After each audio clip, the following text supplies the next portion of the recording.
mit einem lebendigen Menschen arbeitest, der zu dir kommt und sagt, hier, ich habe das, tut mir weh und jenes, und du sagst, naja, das hat gar nichts mit dir und deiner Lebensgeschichte und deinen Beziehungen zu tun oder was du isst und was du, wie du arbeitest und so, dann ist es einfach viel zu kurz gegriffen. Ne? Unser Organismus ist ja unheimlich belastbar. Wenn man überlegt, was die Menschen da sich diesem Organismus alles antun, ja? Was sie alles Gifte reinschütten, was sie bis hin zu Drogen und Medikamenten und was sie alles da reintun und schon schlechtes Essen und so. Und trotzdem schafft es der Körper wieder, dass er sich dann wieder selbst erhält, reguliert, dass die Leber wieder die ganzen Gifte raustut. Aber es hat halt auch seine Grenzen. Nicht nur körperliche Krankheiten, das ist den Begriff der körperlichen Krankheiten verwenden, sondern sie verwenden auch den Begriff der psychischen Krankheit. Was ja auch schon fraglich ist, dass ich etwas, was ein Mensch Ängste hat und so, das als Krankheit diagnostiziere und als Krankheit betitle, weil ich mir damit quasi Zugriff verschaffe. Also die Medizin hat quasi im Krankheitsbegriff der Krankheit, die Krankheit, hat sie quasi ihre Legitimation sich geschaffen. Ich darf auch, ich habe auch das Recht dazu, wenn jemand krank ist, dann darf ich den behandeln. Ja? Aber dazu muss ja jetzt erstmal jemand als krank definieren. Kopfschmerzen. Ja? Jetzt, was ist jetzt gewonnen, wenn einer sagt, du hättest Migräne XY? Ist doch erstmal nichts gewonnen, aber es klingt erstmal so, als wäre jetzt das schon ein Fortschritt in der Erkenntnis. Ne? Ist es aber nicht. Oder jemand ist müde und niedergeschlagen und sagt, der hat eine Depression. Aber Depression heißt ja lateinisch nichts anderes als niedergeschlagen sein. Ne? Aber wenn man jetzt sagt, der hat jetzt eine Depression, dann denkt man, ja, das ist ja aber jetzt interessant, der hat jetzt eine Krankheit. Mein Ansatz ist ein ganz anderer.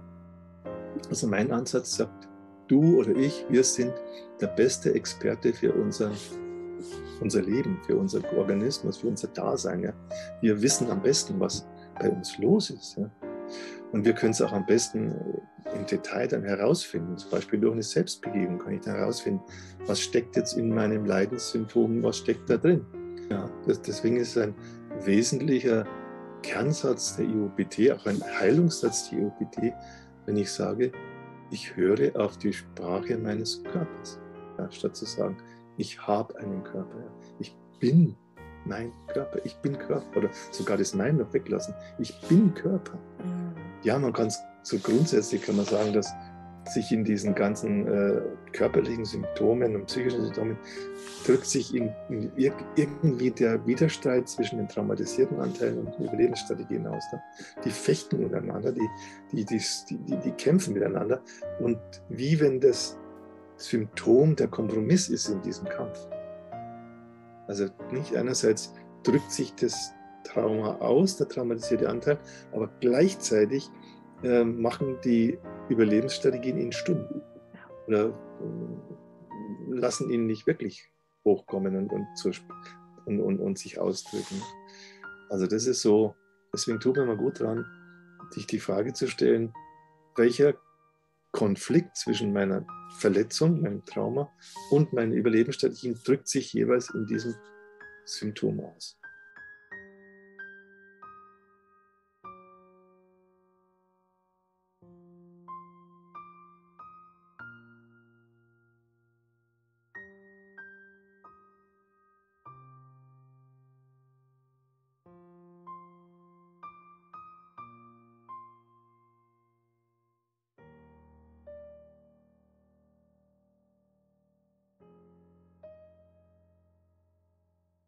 Mir fällt auch gerade ein, dass viele Erwachsene auch oft Zähne knirschen und die dann so eine Prothese tragen in der Nacht. Hast du da schon mal was in den Arbeiten gesehen, was die Hintergründe sind? Ja, da gab es jemanden, der mich jetzt längere Zeit gearbeitet und da war wirklich also die ganze Traumabiografie von vorn bis hinten dann da. Und ja, und es hat eine Zeit gedauert, bis ich das dann wirklich dann auch, bis sie dann da durch, so kann man sagen, sich auch durch dieses ganze Traumagebirge durchgebissen hat. Und jetzt geht es ihr wieder gut. Ja. Es steckt auch viel Wut und Ärger und so, ne? So viel steckt da auch da drin. Ne? Zähne zusammenbeißen müssen, ja. Zähne zusammenbeißen und eben da eben eigentlich unheimliche Wut auf die eigene Mutter zum Beispiel zu haben, die sie da in den Stich gelassen hat und allein gelassen hat. Um nochmal noch ein anderes Symptom zu nennen, Migräne. ist ja super weit verbreitet. Ich höre auch gerade auch bei den Kindern ganz viel, ich habe Migräne. Oh Gott.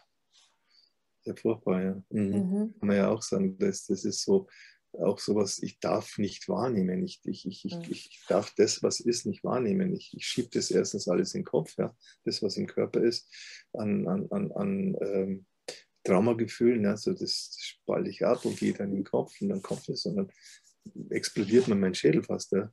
Weil von dem, dass ich da irgendwas wegdrücken muss, was nicht wahrnehmen darf, was nicht aussprechen darf, was nicht ans Licht kommen darf. Ja. All das drückt sich dann sozusagen in dieser Überspannung, Überanspannung in deinem Kopf aus. Ne? Und dann in dem Moment, wo es gelöst wird, wo dann der Schmerz da sein darf, wo die Trauer da sein darf, wo sich auch die Wut dann darstellen darf, dann geht es auch wieder weg. Und wir haben auch gute Erfahrungen gemacht damit. Fällt mir auch gerade noch ein, Diabetes. Auch wieder, ich schwinge jetzt mal zu ein paar von diesen Symptomen und Krankheiten. Hattest du da schon was gehört? Und abgesehen davon natürlich, wenn man jetzt Richtung Amerika schaut, mit super schlechter Ernährung, zu fettreicher, kohlenhydratiger, einseitiger Ernährung. Ja, also auch das ist auch etwas, zum Beispiel zu viel Zucker essen und so und damit auch den Insulinhaushalt überfordern, die Bauchspeicheldrüse überfordern und so. Einfach auch Zucker kann man sagen, auch dieses ganze Essen ist ja auch wieder eine Kompensationsstrategie, ja? Um jetzt seine Einsamkeit, seinen Kummer, seine Trauer und so nicht zu spüren, tue ich es mit Essen zustopfen oder mit Süßigkeiten quasi mir auch dann wieder irgendwelche, sagen wir, Lebensfreude versuchen zu geben, weil ich sie sonst nicht spüre. Ah, ja. Also deswegen ist zum Beispiel eine Anliegen, wo du Zugang zu deiner Lebensfreude bekommen willst, ist es sehr, sehr hilfreich. Habe ich neulich einmal gemacht. Ne? Letzte Woche habe ich das in der Männergruppe gemacht. Ich will Lebensfreude. Ja? Zugang zu bekommen zu diesem Ding, weil wir ja das selber machen. Wir müssen ja vorsichtig sein. Wir durften ja nicht unsere Lebensfreude zum Ausdruck bringen. Wir durften unsere Bedürfnisse nicht zeigen. Also haben wir uns dann selber unterdrückt. Ja? Das, was unsere kreative Lebensfreude ist. Und wenn du das unterdrückst, dann musst du das halt von außen holen. Dann holst du es halt zum Beispiel in Form von Essen. Dann holst du es in Form von Süßigkeiten. Oder dir ein Stück Lebensfreude. Man gönnt sich ja sonst nichts. Ne? Also wo man sich das dann so versucht kompensatorisch zu holen und damit den Organismus überfordert. Und was ist, das wenn man dann... System überfordert, die Leber überfordert, die Bauchspeicheldrüse überfordert, den Darm überfordert. Und was ist dann, wenn man so richtig eigentlich sich komplett überfordert und dann Richtung Süchte abdriftet, Richtung Alkohol, Richtung Drogen und dergleichen? Ja, das ist dann meistens so mit dem Trauma der Liebe verbunden, die ich quasi in der Droge versuche mir so die Wärme zu geben und die Liebe zu holen, die ich halt von meiner Mama nicht bekommen habe. Also auch der Alkohol, der irgendwo, wenn man so trinkt, da wird es einem ja heiß, auch eine so erste Reaktion. Oder Drogen wie Heroin und so, die kriegst du so ein Flash, wo du auch erstmal warm wieder wie du dich warm fühlst. Oder bei Cannabis, das hat so was Weiches, Softiges, Zärtliches vielleicht sogar. Und dadurch holt man sich etwas, was man halt als Kind im Körperkontakt mit der Mama nicht bekommen hat. Dann geht es also nicht ums Legalisieren der Drogen. Ja, klar. In manchen Staaten wie Kalifornien gerade ganz top sind. Ja, ganz wichtig. ja. Was die Menschen immer kommen, ja, was sie denken, was die Lösung wäre. Ja. Illusionen, es werden nur Illusionen damit verbreitet. Ja. Statt hinzuschauen, ja, warum brauche ich das überhaupt? Was verspreche ich mir davon? Ist ja ohnehin ganz wichtig, dass wir bei allem, was wir tun, die Frage stellen, was habe ich jetzt gerade für ein Bedürfnis? Welche Bedürfnisse kommen zum Zug? Welche kommen nicht zum Zug? Wie könnte ich es machen? Sodass ich mich mit meinen Bedürfnissen auseinandersetze. Ja? Statt in irgendwelchen Unwohlsein, das ich spüre, oder sonst was gleich in die Aktion zu gehen, gleich irgendwas zu trinken, zu essen, zu rauchen, in Aktionismus zu verfallen. Also erstmal, okay, was will ich im Moment? Was ist mein Bedürfnis?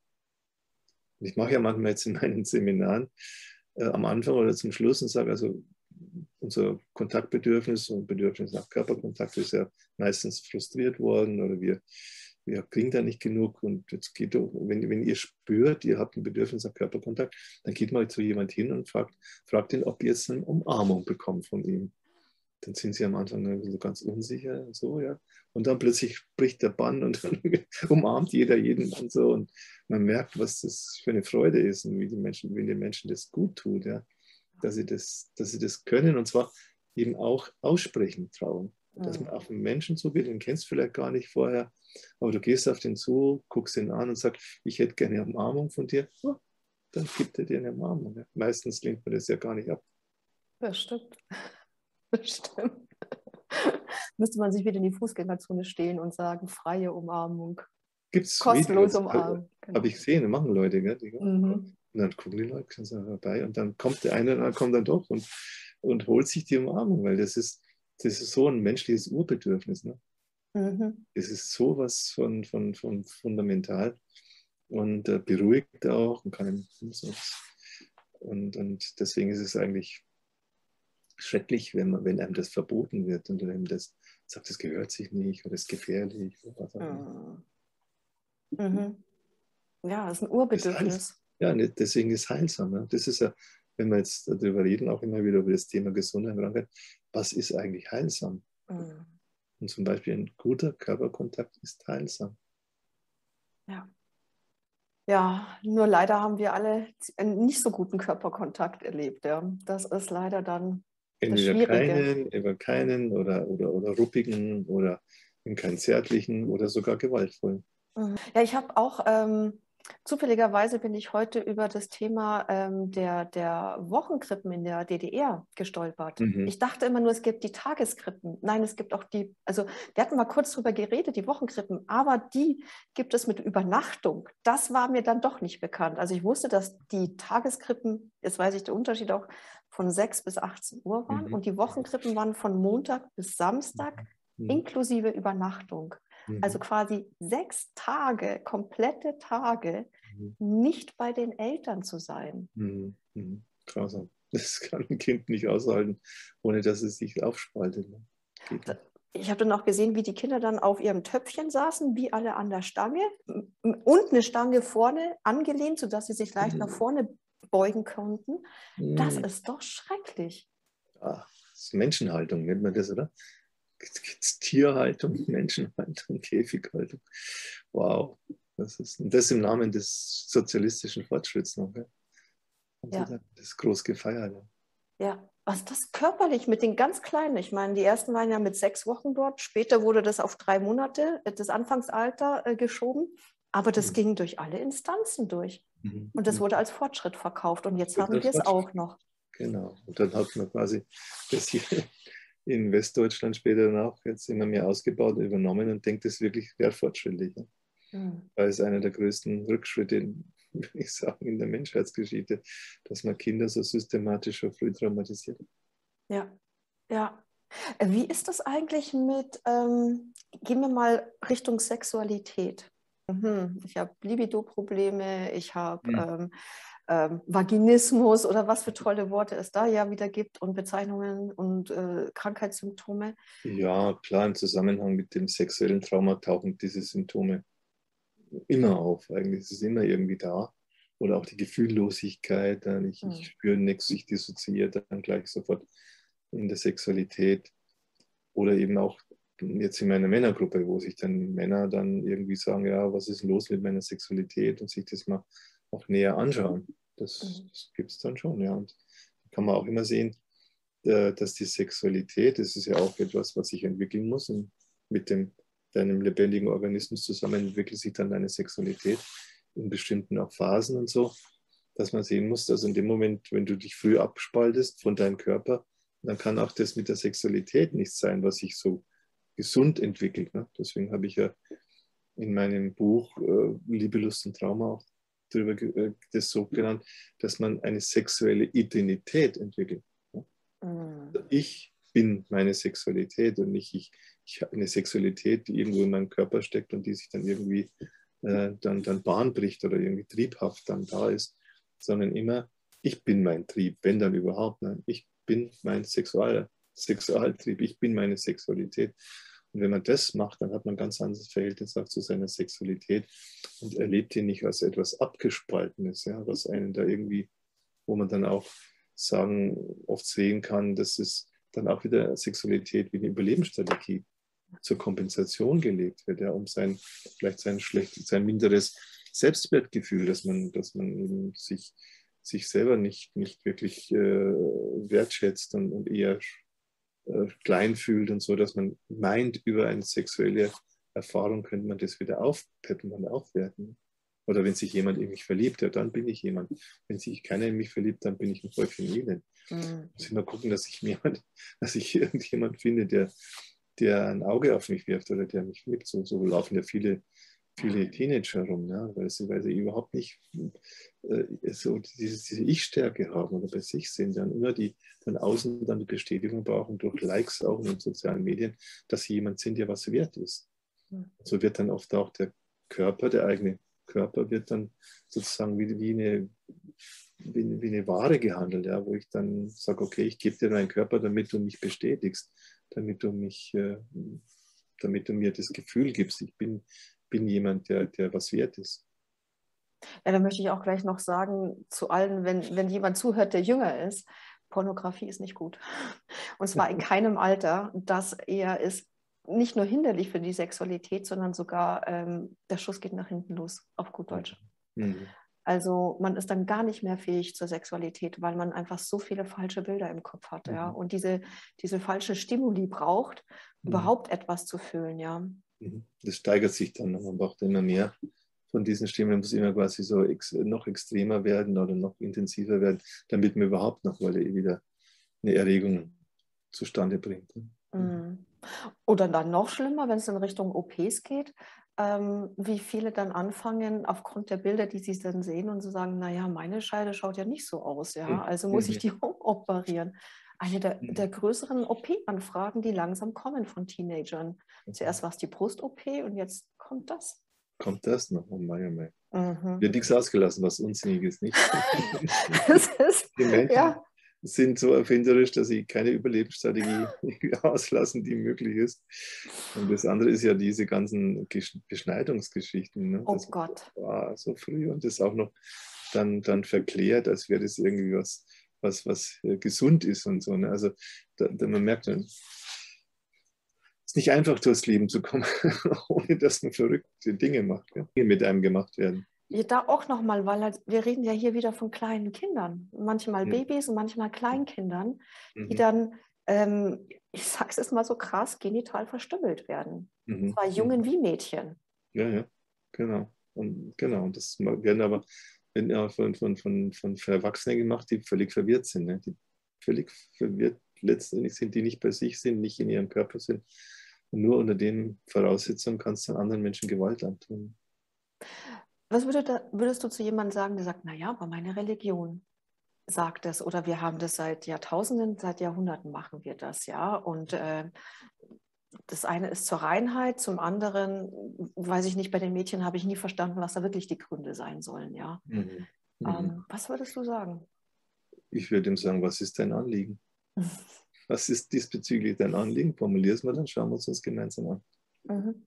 Also wenn du da jetzt ein Thema hast, dann formulier ein Anliegen und gucken wir es uns an. Ja. Weil das bringt nichts, weißt du, mit Menschen, die so in Überlebensstrategien sind, da ist kein Grat dagegen gewachsen. Also du kannst mit Leuten, die eben alles Mögliche an wirren Zeug und Unsinn da irgendwie ins Feld führen und Scheinargumenten ins Feld führen, mit denen kannst du nicht argumentieren. Das ist verlorene Zeit und Liebesmühe. Deswegen entweder gar nicht reden, sondern das finde ich jetzt keine spannende Diskussion.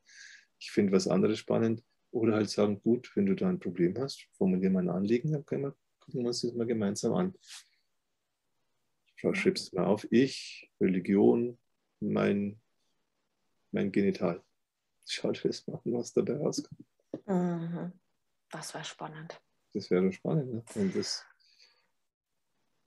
Ja. Und das ist das, glaube ich, was was wir in der IOPT den Menschen anbieten können. Ja? Wir wollen mit ihnen nicht irgendwie streiten drum, wer recht hat und wieso, sondern wir wollen die Menschen dazu führen, dass sie wieder zu sich kommen, ja? Und dass sie letztendlich auch sich selber, nicht irgendeine Religion oder Ideologie oder was auch immer, zum Maßstab haben, sich selber, ich, meine Bedürfnisse, ich bin ich der ich bin. Das ist der Maßstab für mich, wie ich dann letztendlich leben will. Und da gibt es auch nichts, das sage ich immer, gibt es nichts Höheres über mir. Das da die Menschen dorthin zu führen. Ne? Und das ist ja letztendlich, sage ich mal, der Schlüssel für ein gutes Leben. Alles andere ist das schlechte Leben. Alles andere ist schlechtes Leben. Wenn du irgendwas über dir drüber hast, was du sagst, ist viel wichtiger als du, ob es die Familie ist, ob es der liebe Gott ist, ob es die Volksgesundheit ist, ob es der Staat ist, schon hast du verloren. Ja? Schon hast du dein eigenes Leben verloren. Die paar Jährchen, die wir leben, hast du eigentlich schon geopfert dadurch. Das ist meine Entscheidung. Ich will mich da nicht aufopfern für etwas, was eine Trauma-Überlebensstrategie ist und keinen Sinn macht und auch zu nichts Guten führt, sondern noch mehr Schlechten. Ne? Und deswegen kann man das eigentlich nur weiterempfehlen. Ne? Mach das so, dass du dich in den Mittelpunkt drückst. Und von da aus bist du dann ein Segen. Das sage ich immer wieder. Du bist so, wenn du bei dir bist, bist ein Segen für die anderen Menschen. Wenn du bei dir bist ein Unheil für andere Menschen. Genau, und das, was wir mit dem Körper innerlich und äußerlich anstellen, das stellen wir dann auch mit anderen Menschen bzw. mit der Natur dann auch an. Also ist auch da wieder das Spiegelbild. Der Körper. Ne? Also der Krieg in uns selber, der Krieg gegen uns selber, ist immer auch dann ein Krieg gegen andere Menschen, ein Krieg gegen die Natur, gegen Tiere, gegen Pflanzen. Und deswegen ist so der Schritt, den wir machen sollten, komm zu dir, schau, dass du den Krieg in dir beendest, dass du mit dir in Frieden kommst, dass du die Quelle deines eigenen Reichtums wirst, dass du den Reichtum, der in dir ist, dass du das sozusagen für dich nutzen kannst im Sinne von Lebensfreude, von diesen ursprünglichen Bedürfnissen, die wir so haben. Damit geht es dir dann gut. Ja, und hör auf die kleinsten Symptome deines Körpers. Selbst die kleinen, wie du gesagt hast, sind genau. Oder was auch immer noch alles da ist. Aber es sticht dir ins Auge, ne? Also von daher ist es ein bisschen schlau gemacht, eine schlaue Stelle. Ja, ich darf vielleicht vorher nochmal auf Dr. Gabor Mate auch nochmal hinweisen. Mit seinem tollen Titel des Buches damals, wenn der Körper Nein sagt. Aber wir haben ja gesagt, der Körper sagt noch viel, viel mehr als Nein. Der Körper sagt Folge und Ursache. Gibt er beides frei und sagt, bitte, bitte schau hin und bitte hör mich eigentlich.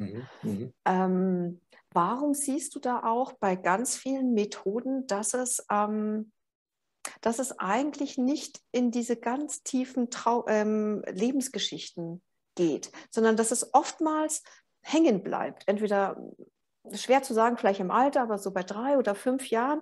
Und ich habe das oft gesehen, da kommen tolle Ansätze, da bleibt es aber dann hängen. Ja, zum einen, glaube ich, liegt es daran, dass man keinen klaren Begriff hat von dem, mit was man es zu tun hat. Also da gibt es so Vorstellungen von Seele, von Bewusstsein und so, aber sie sind nicht klar definiert. Und der Vorteil, mein Ansatz hat, ich definiere die menschliche Psyche von Anfang bis zum Ende. Ja.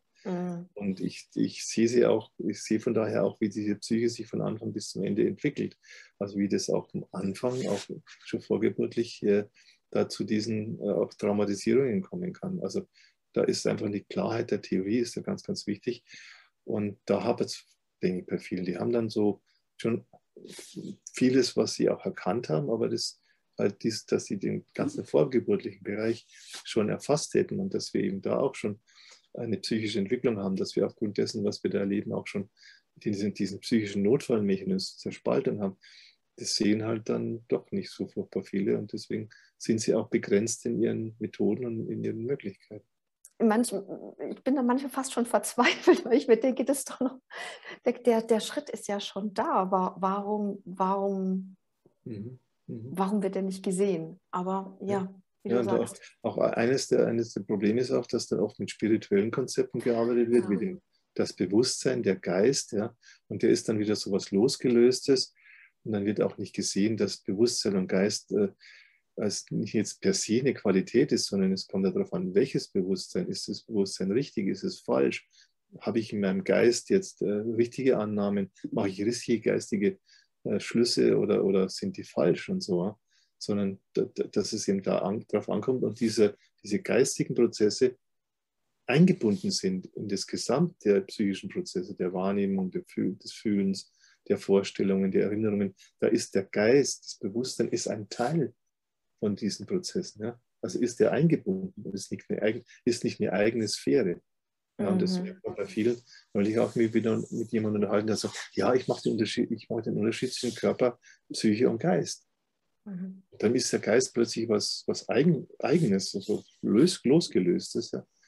Und in meiner Theorie ist es eingebunden, das Geistige als ein Teil dieses Erkenntnisprozesses, der mit der Wahrnehmung beginnt und dem Fühlen und so sich fortsetzt.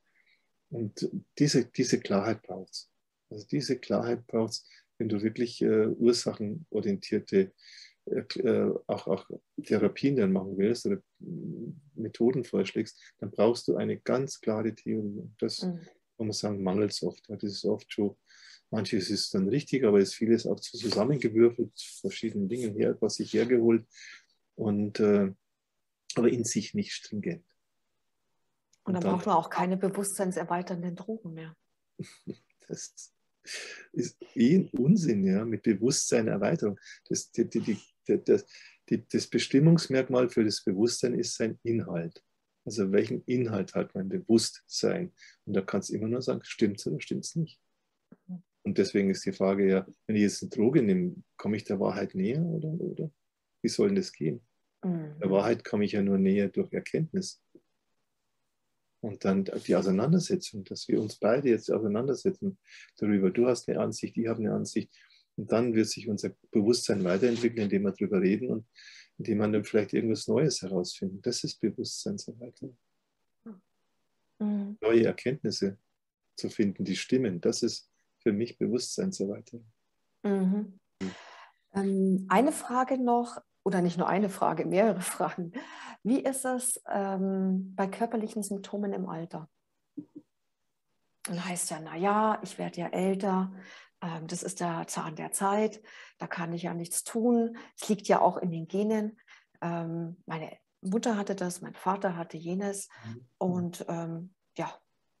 Ja, das ist das, was heutzutage modern ist, was man auch als den Materialismus bezeichnen kann. Ne? Den Materialismus, der immer nur von materiellen Dingen oder sonst was ausgeht und Alter und Abnutzung und so. Ne? Die Maschine nutzt sich ab und so. Das ist so diese materialistische Auffassung, die eben auch dann eben der eigenen Erfahrungsgeschichte, der eigenen Lebensgeschichte, dem, was man eben auch in Traumatisierung erlebt hat, überhaupt keine Bedeutung beimisst.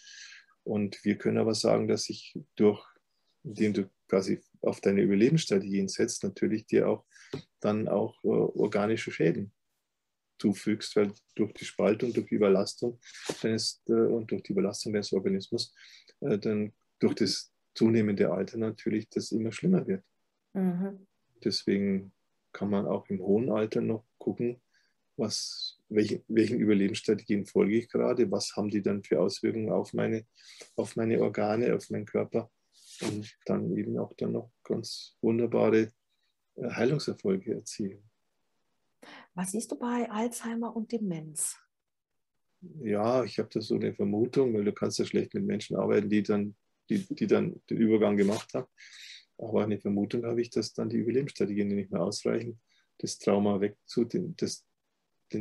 das Trauma unten zu halten. Ja, dann brechen diese Mechanismen weg, dass man eben letztendlich da verdrängen kann und dann bricht oft das alte Trauma dann in hohem Alter nochmal raus. Kann es auch mit den ganzen Kriegserfahrungen natürlich auch zu tun haben? Gerade bei Menschen, die Kriegserfahrungen gemacht haben, ne, die dann im Alter bricht dann die Überlebensstrategie weg, das Verdrängen bricht weg und dann sind sie voller Panik. Dann erleben sie dann den Arzt, der das Zimmer betritt, wie jemand, der hat einen russischen Soldat, der sie vergewaltigt hat. Ja, auch in den Träumen kommt es, auch in den Albträumen kommt es natürlich dann auch vehement nach oben, ja.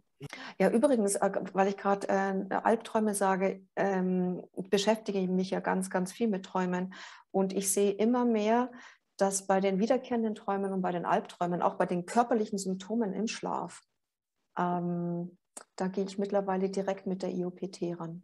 Also ich stelle zwar vorher Fragen, ganz gezielt auch nochmal genau nach dem Traum und was abgelaufen ist.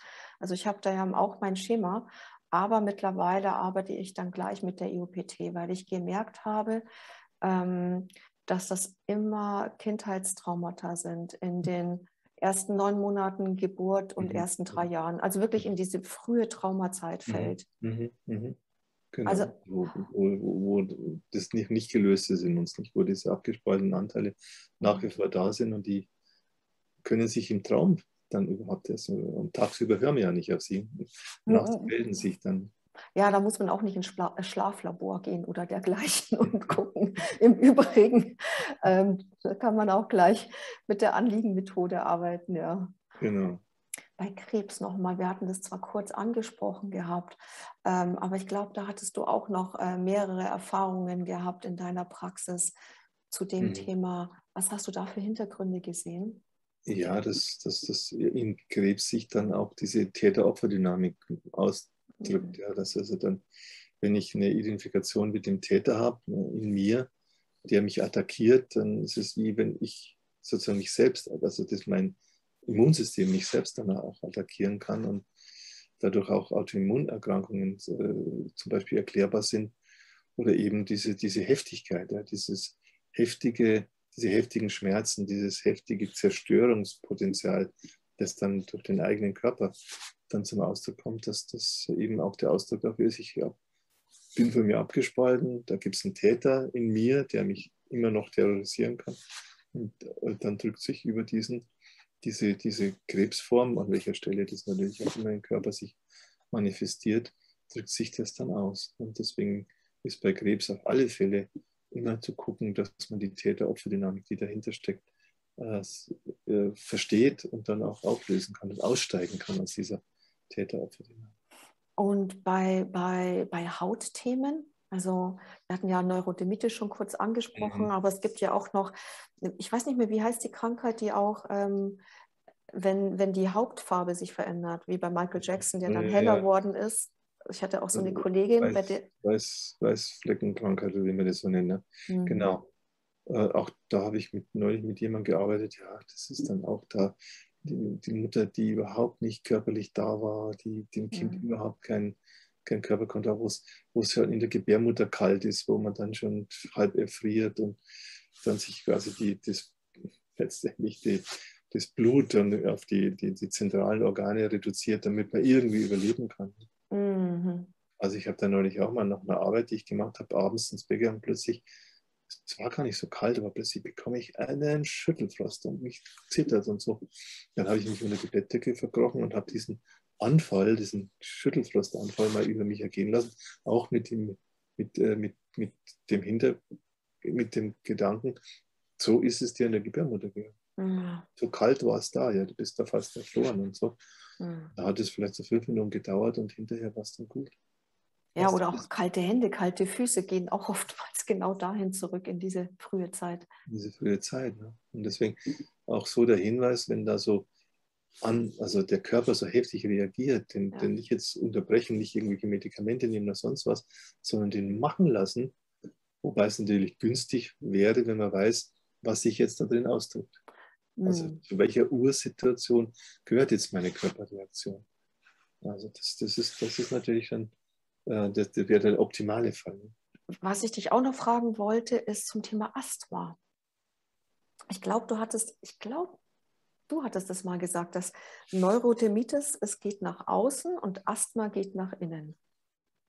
Ja, kann man so sagen, es bleibt dir die Luft weg im Kontakt mit einer hochtraumatisierten Mama, die so viel Traumagefühle ausstrahlt und wo der Körperkontakt, den du eigentlich willst, den du dir wünschst, ja, aber wenn du dich annäherst, dann kommst du quasi die ganze Ladung ab, dann musst du dich wieder zurückziehen. Also das ist so dieser Annäherungsvermeidungskonflikt, der sich dann hier drin ausdrückt. Es bleibt dir die Luft weg. Ja. In der Nähe von jemandem, der hochbelastet ist, bleibt dem Kind die Luft weg. Und dann noch ein anderes Thema ist diese ganzen OPs an den Knien und den Hüften, die ja auch sehr modern sind. Abgesehen jetzt von den Leistungssportlern, die ihren Körper oft bis an die Grenzen und darüber hinaus ziehen, ja, was nochmal ein Thema ist. Ja, da kann man immer gucken, was ist dem Körper angetan worden, was ist da an Gewalt angetan worden im Hüftbereich. Kann man auch sofort wieder an das sexuelle Trauma denken. Oder beim Knie-Thema, wo bist du in deiner Bewegung behindert worden? Also ich habe mir das mal für mich selber angeschaut, zum Beispiel meine Füße, ja. Dann kam eben auch raus, ich lag beim Kinderbett und war dann angeschnallt und konnte mich nicht bewegen. Ich war in meiner Bewegung eingeschränkt. Und ja, als Kind, du musst dich bewegen, du musst es alles ausprobieren und trainieren und dann wirst du festgebunden und so. Also da ist vieles drin, was eben so dieser Widerspruch vielleicht auch beim Knien zwischen sich bewegen und dann aber wieder abblockiert werden. Und diese Hemmung, dieser Impuls, dich zu bewegen, gleichzeitig wird der Impuls gehemmt, der dann vielleicht dann auch solche Knieprobleme dann macht, ja, dass man steife Hüften hat, steife Knie hat und dann eben dieser Widerspruch zwischen Bewegung und Abstoppen der Bewegung. Ja, da erinnere ich mich auch an eine Klientin, deren Mutter anscheinend so lieblos gewesen war, dass sie einfach sehr viel hat liegen lassen.